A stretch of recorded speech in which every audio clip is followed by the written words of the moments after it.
आज हम पढ़ेंगे मांग का नियम। मांग के नियम के बारे में आज स्पष्टीकरण किया जाएगा। मांग के नियम के बारे में विस्तार रूप से बताया जाएगा। मांग का नियम इसको परिभाषित करते हैं अन्य बातों के समान रहने पर। वापस दोहराना चाहूँगा मैं, अन्य बातों के समान रहने पर, वस्तु की कीमत कम होने पर, मांग मात्रा अधिक एवं वस्तु की कीमत अधिक होने पर मांग मात्रा कम होती है, यही मांग का नियम है।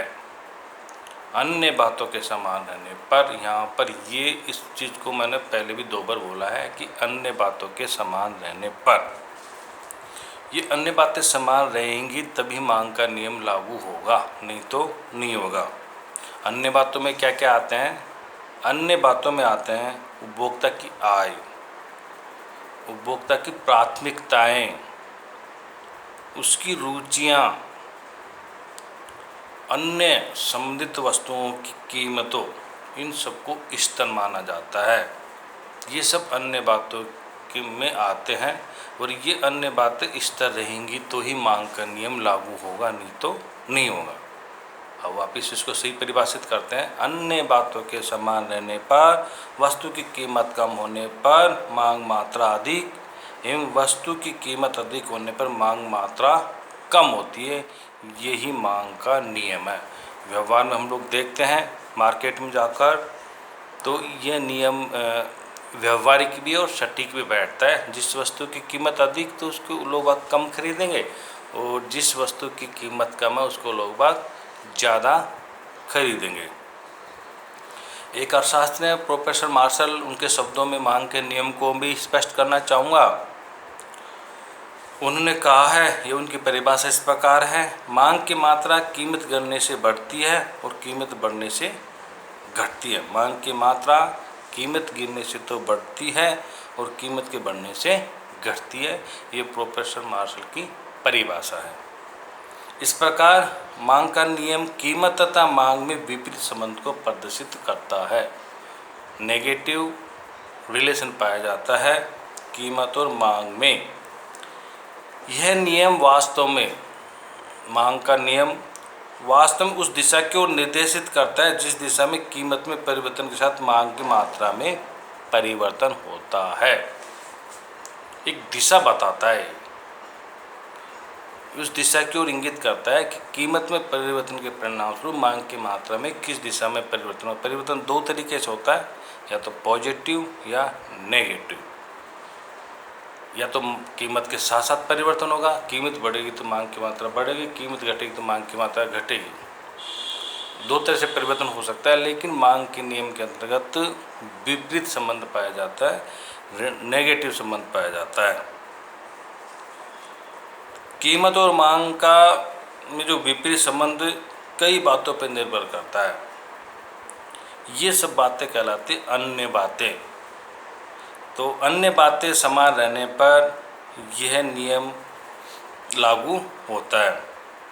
यहाँ पर अन्य जो बातें हैं उनको हम मान्यताओं की श्रेणी में भी दे सकते हैं, मतलब मान्यताओं के आधार पर भी उसको परिभाषित किया जा सकता है।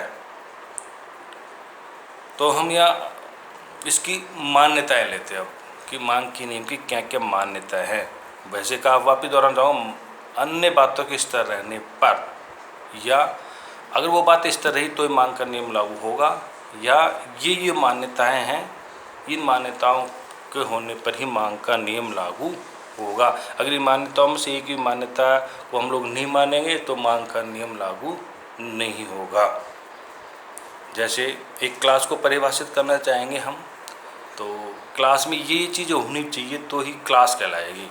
क्लास में टीचर होने चाहिए, स्टूडेंट होने चाहिए, एक सिलेबस होना चाहिए और एक जगह होनी चाहिए, और साथ में एक सिलेबस होना चाहिए और पढ़ाई स्टडी भी उसमें होनी चाहिए। ये सब चीज़ें मिल जाएगी तो एक क्लास की श्रेणी में आएगी। अगर इसमें टीचर नहीं हुआ तो क्लास नहीं मानी जाएगी, स्टूडेंट रहा तो भी क्लास नहीं मानी जाएगी। एक सिलेबस नहीं रहा, एक निश्चित पाठ्यक्रम उसमें नहीं पढ़ाया जाएगा तो क्लास की श्रेणी में नहीं आएगी, वो किसी और चीज़ की श्रेणी में आएगी, जैसे सभा, रैली, जो भी हो एनीवे तो होती है। इसी प्रकार मांग के नियम की भी मान्यता होती है। ये चीज़ें होंगी तो ही मांग का नियम लागू होगा, नहीं तो नहीं होगा। नंबर 1 मान्यताओं में पहली मान्यता है उपभोक्ता की रुचियाँ, उसकी प्राथमिकताओं में कोई भी परिवर्तन नहीं होना चाहिए। तो ही कीमत बढ़ने पर मांग की मात्रा घटेगी और कीमत बढ़ने पर मांग की मात्रा घटने पर बढ़ेगी, बढ़ने पर घटेगी। कब वो घटेगी? जब उपभोक्ता की रुचियाँ, उपभोक्ता की प्राथमिकताओं में कोई भी परिवर्तन न हो। नंबर 2 उपभोक्ता की आय स्थिर होनी ही चाहिए। उपभोक्ता की आय स्थिर रहनी ही चाहिए, नहीं तो मांग का नियम लागू नहीं होगा। नंबर 3 रीति रिवाजों में भी कोई परिवर्तन नहीं होना चाहिए। रीति रिवाज और परंपराओं में भी कोई परिवर्तन नहीं होना चाहिए। नंबर 4 अन्य वस्तुओं की कीमतों में भी परिवर्तन न हो। अन्य जो वस्तु है उससे संबंधित, उस वस्तु से संबंधित अन्य वस्तु दो प्रकार की हो सकती है, पूरक वस्तु और प्रतिस्थापन वस्तुएं। तो दोनों पूरक और प्रतिस्थापन वस्तुओं की कीमतों में भी कोई भी परिवर्तन नहीं होना चाहिए, नहीं तो मांग का नियम लागू नहीं होगा। भविष्य में वस्तु की कीमत में परिवर्तन की आशंका न हो। इन फ्यूचर न तो उपभोक्ता को लगना चाहिए कि वस्तु की कीमत बढ़ेगी और न ही उपभोक्ता को लगना चाहिए कि वस्तु की कीमत घटेगी। दोनों स्थितियों में मांग का नियम लागू नहीं होगा। ये परिस्थितियाँ कब आती है? ये परिस्थितियाँ आती है युद्ध के समय, मंदी के समय, ऐसी स्थितियाँ क्रिएट हो जाती है और उपभोक्ता फ्यूचर में अनुमान लगाया जा सकता है कि इस वस्तु की कीमत बढ़ेगी या घटेगी। उसको लगा कि फ्यूचर में इस वस्तु की कीमत घटेगी तो वो वस्तु की अब मांग कम कीमत पे भी मांग कम कर देगा।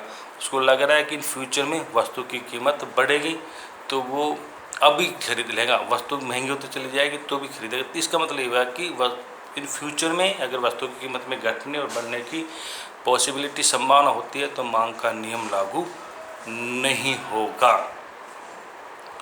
और वस्तु सामान्य प्रकृति की होनी चाहिए। लास्ट, वस्तु कैसे होनी चाहिए? सामान्य प्रकृति की। वस्तु एक प्रकार की होती है लग्जरी गुड्स, विलासिता की वस्तुएं, आरामदायक वस्तुएं, आवश्यक वस्तुएं।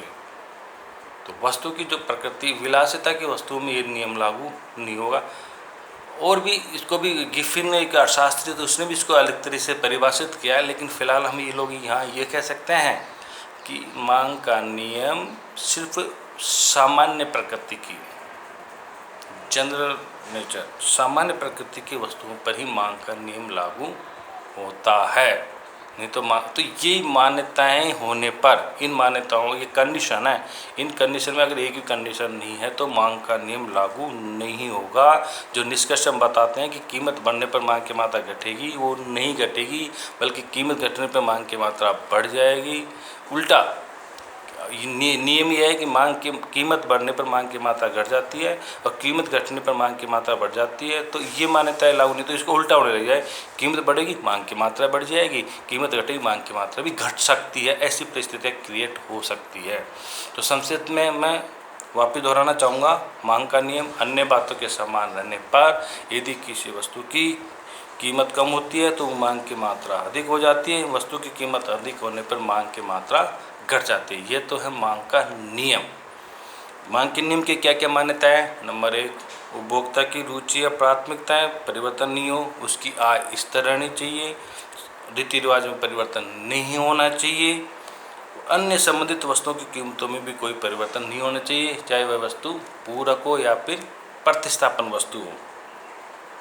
भविष्य में वस्तु की कीमत में परिवर्तन की आशंका भी नहीं होनी चाहिए, यानी फ्यूचर में देश में राजनीतिक अस्थिरता, युद्ध या मंदी की स्थिति नहीं होनी चाहिए, ऐसी कंडीशन पनपनी नहीं चाहिए, नहीं तो मांग का नियम लागू नहीं होगा। सामान्य स्थितियों में ही मांग का नियम लागू होता है।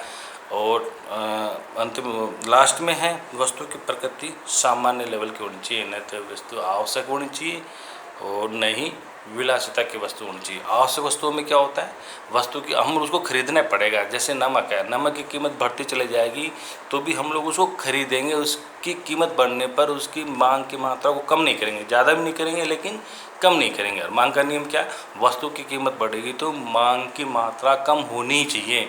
लेकिन आवश्यक वस्तुओं में जैसे नमक है, उसमें मांग के कीमत बढ़ेगी। 10 रुपये की जो एक पैकेट आता है वो 20 रुपये को जाएगा। पहले हम 2 किलो नमक खाते थे, अब भी 2 किलो खाएंगे। ऐसा नहीं है कि 20 रुपये पैकेट होने के उपरांत वो हम 1.5 किलो या 1 किलो ही नमक को यूज करेंगे। तो ऐसी स्थिति में मांग का नियम आवश्यक नहीं होता, सिर्फ सामान्य प्रकृति की वस्तुओं में ही मांग का नियम लागू होता है।